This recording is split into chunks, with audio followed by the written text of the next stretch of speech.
Hi friends, ఈరోజు మీ ముందుకి ready to occupy independent floor 3BHK deluxe flats తీసుకురావడం జరిగింది. ఈ అపార్ట్మెంట్లో మనకి ఓన్లీ 1 ఫ్లాట్ అవైలబిలిటీలో ఉంది.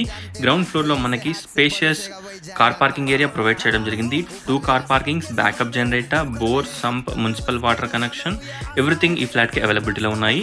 అరౌండ్ 70 to 80% లోన్ కూడా వస్తుంది. ఈ ఫ్లాట్ని విజిట్ చేయాలనుకున్న వాళ్ళు స్క్రీన్ పైన ఉన్న నంబర్కి కాంటాక్ట్ అవ్వండి. 2800 SFT ఈస్ట్ ఫేసింగ్, ఫస్ట్ ఫ్లోర్లో ఓన్లీ 1 ఫ్లాట్ అవైలబిలిటీలో ఉంది. Mansoorabad near Sahara estates or Vanasthalipuram డీమార్ట్కి లెస్ దెన్ 1 kilometer డిస్టెన్స్లో ఉంటుంది. అలాగే మన్సూరాబాద్ బిర్లా ఇంటర్నేషనల్ స్కూల్కి అరౌండ్ 1/2 kilometer డిస్టెన్స్లో ఉంటుంది. ఎల్బీ నగర్ కామినేని హాస్పిటల్కి 1.5 to 2 kilometer డిస్టెన్స్లో ఉంటుంది. ఒకసారి ఫ్లాట్ని విజిట్ చేయండి. 3 bedrooms-కి 3 అటాచ్డ్ వాష్రూమ్స్ ఉంటాయి, డ్రెస్సింగ్ రూమ్స్ ఉంటాయి, అలాగే మనకి పౌడర్ రూమ్ ఉంటుంది. Thanks for watching. Please do follow and subscribe.